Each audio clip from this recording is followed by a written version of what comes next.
Josué 7:9. Comenzamos con el capítulo 7, donde trata de la violación del anatema. Por lo tanto, aquí se habla de que Acán, que este es de la tribu de Judá, se quedó algo del anatema y la ira de Dios se encendió contra los israelitas.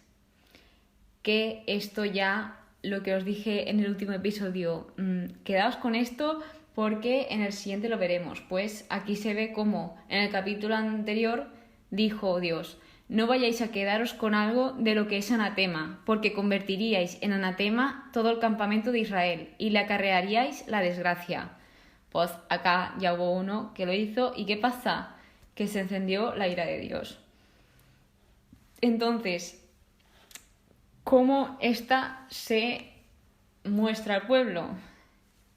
Pues Josué envía a una serie de hombres a Ai. Sí, Ai, es así como se llama el sitio donde los manda, A-Y. Y me hizo mucha gracia, comentar el nombre este.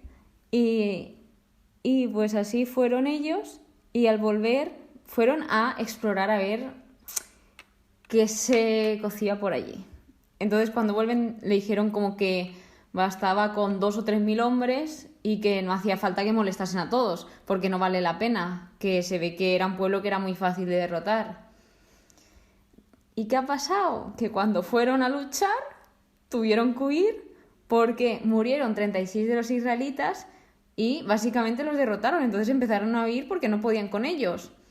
Y aquí es cuando Josué se viene abajo y empieza a orar. ¿Por qué has hecho esto? Todo esto hacia Dios, obviamente. Ojalá nos hubiésemos... Perdón, Señor, ¿qué puedo decir? ¿Qué harás? Y aquí es cuando Dios le responde y dice: levántate, ¿por qué estás así? Y él le dice: Israel ha pecado y violado la alianza. O sea, es que no está pasando nada que él ya no hubiese dicho antes. Él dijo las cosas como son y el pueblo desobedeció y pasó todo tal cual él dijo, porque Dios cumple todo lo que hace. Y dice: los israelitas no podrán resistir ante sus enemigos, porque se han convertido en anatema. Yo no estaré con vosotros si no desaparece este. Entonces lo que tenían que hacer para que Dios volviese a estar con ellos es deshacerse del anatema. De modo que también debían purificar al pueblo, y aquí les dice que se deben de presentar por tribus.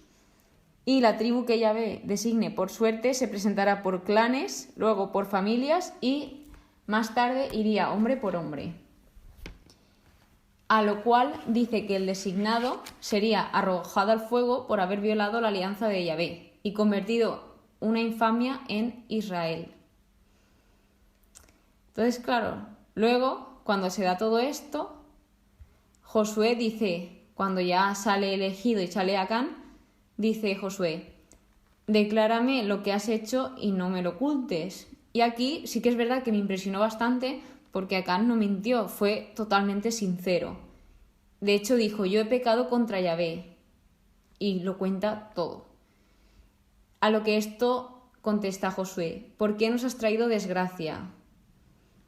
Y bueno, con muchas más cosas. Luego los quemaron y los apedrearon como debían de hacer, porque si no, al tener el anatema con ellos, causarían la destrucción de todos. Entonces lo que tuvieron que hacer es destruir aquello que llevaba la maldición, por así decirlo. Y dice: así Yahvé se calmó del furor de su cólera. Y luego ya cuando encontraron lo que se había quedado este chico y se deshicieron de todo, ya Dios volvió a estar con ellos. Y continuando, hablamos de la conquista de Ai. Es que de verdad me hace mucha gracia el nombre. Y el capítulo 8 empieza con una orden dada a Josué, en la que Dios le dice: no tengas miedo ni te asustes. ¿Y qué significa esta frase, este versículo que se repite una barbaridad de veces? Esta era la primera clave para recuperar la victoria, para que no se desanimase y fuese con todas, porque Dios estaba con ellos. De modo que Josué convoca a 30.000 guerreros y les dice él cómo deben actuar. También algo muy importante es que se les avisa de que estén alerta. Y básicamente como que dice que unos deben de estar en una emboscada y otros deben de ir a la ciudad. Entonces, cuando vayan a la ciudad, se van a pensar que van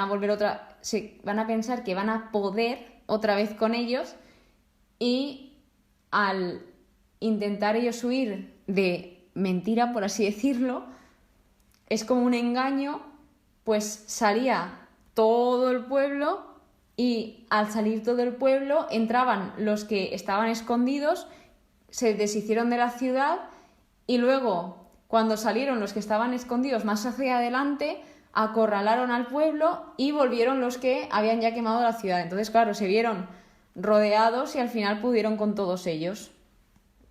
Bueno, cabe decir que habían 5.000 hombres en la emboscada, y básicamente lo que han contado, que se hicieron los derrotados y huyeron camino al desierto.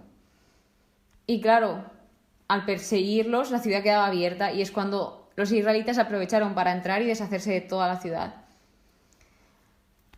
Aquí es cuando Dios le dice a Josué que debía de tender la jabalina que tenía en la mano hacia Ai.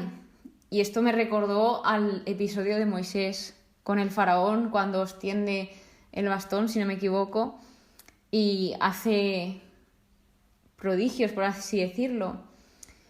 Y entonces dice, los de la emboscada entraron a Ai. Bueno, una jabalina es como una lanza, para los que no lo sepáis. Y básicamente como que mataron a 12.000 personas, y Josué no retiró la mano de la lanza hasta que todos fueron exterminados. De modo que aquí hay algo que me llama mucho la atención que hacían con los reyes de las ciudades, que es que lo colgaban, luego a media tarde lo descolgaban y por último echaban piedras sobre él. Pero esto lo hacen seguidamente, lo comento ahora porque no lo voy a volver a comentar, pero generalmente cuando se derrota una ciudad, al rey lo dejaban así. No entiendo el por qué o el para qué, pero se hacía de esta forma. No sé si sería tradición o qué. De modo que ahora en este apartado hablaremos de la renovación de la alianza en el monte Ebal, donde Josué levantó un altar de piedra sin labrar como Moisés ordenó, que esto lo vemos básicamente finales de Deuteronomio, principios del libro de Josué. Y todo esto era en el monte Ebal, que Moisés ya había dicho cómo debía de hacerse. Aquí ofrecieron holocaustos y sacrificios de reconciliación, y allí escribió Josué sobre las piedras una copia del libro de la ley. Y yo cada vez que leo lo de que vuelven a escribir el libro, que vuelven a escribir la ley, me acuerdo siempre del capítulo en Deuteronomio, cuando los reyes debían de pasar otra vez de nuevo toda la ley y copiarla para tenerla en su corazón. Y es que me pareció tan bonito que siempre lo recuerdo. Entonces, continuando, sí que dice, Josué leyó todas las palabras del libro, no se dejó ninguna. Y hasta aquí, ¿qué podemos ver de la experiencia de Israel? La obediencia seguida de victoria, que esto lo hemos visto. La victoria va seguida de bendición. La bendición va seguida de orgullo y desobediencia. La desobediencia va seguida de la derrota, como les acababa de pasar, que hicieron desobedecer a Dios. Entonces, ¿qué pasa cuando desobedeces a Dios? Que hay derrota. Después de la derrota viene el juicio, y seguido del juicio va el arrepentimiento. Y del arrepentimiento, ¿qué le sigue? La obediencia otra vez y luego la victoria, y así continúa el ciclo todo el rato igual. Es algo que a día de hoy también se ve reflejado en nuestra fe. Es algo que sigue pasando y es algo totalmente normal que nos pase, porque no somos perfectos, somos humanos y nos equivocamos muchas veces. Y bueno, también obviamente que tenemos un Dios increíble, un Dios amoroso y que es misericordioso, que todo lo perdona.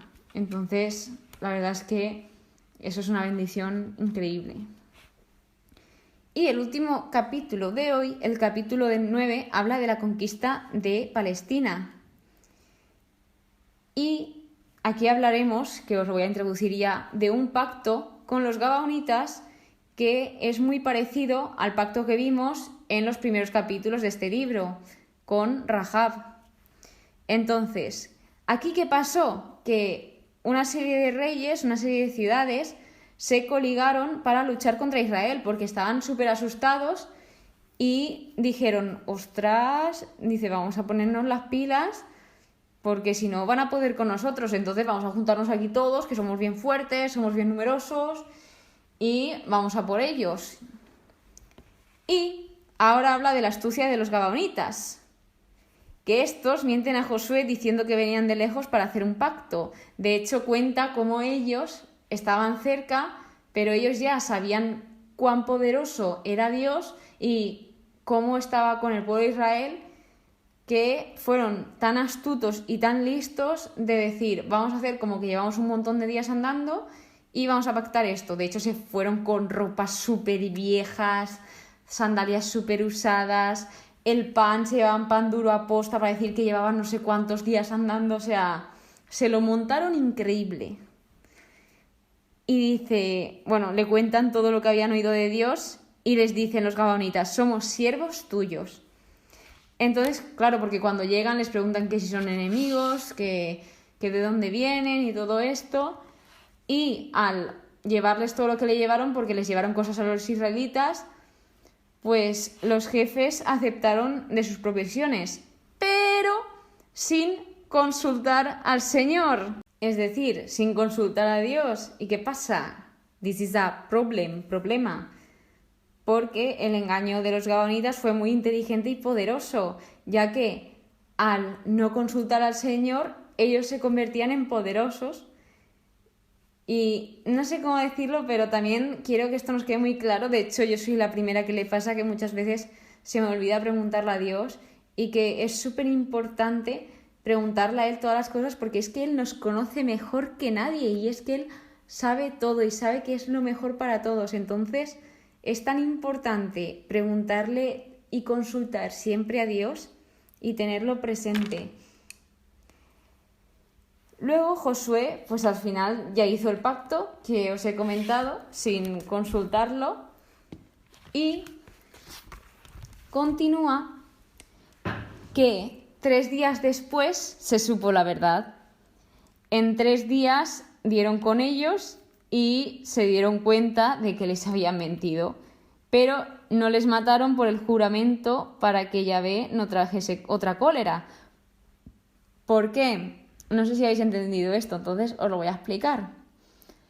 Ellos hicieron un juramento, hicieron un pacto con los gabaonitas. Entonces ahora, si les mataban, estaban como descumpliendo ese pacto, estaban rompiendo el pacto. De modo que lo que hicieron es asignarlos como leñadores y aguadores al servicio de toda la comunidad. Y los gabaonitas dijeron, tus siervos han sido informados y temiendo por nuestras vidas hemos hecho esto. Es decir, que cuando Josué y el pueblo le preguntan el por qué les han mentido y por qué les han engañado, básicamente dicen que es porque les tenían miedo, porque se habían dado cuenta del poder de Dios y de qué grande era Dios.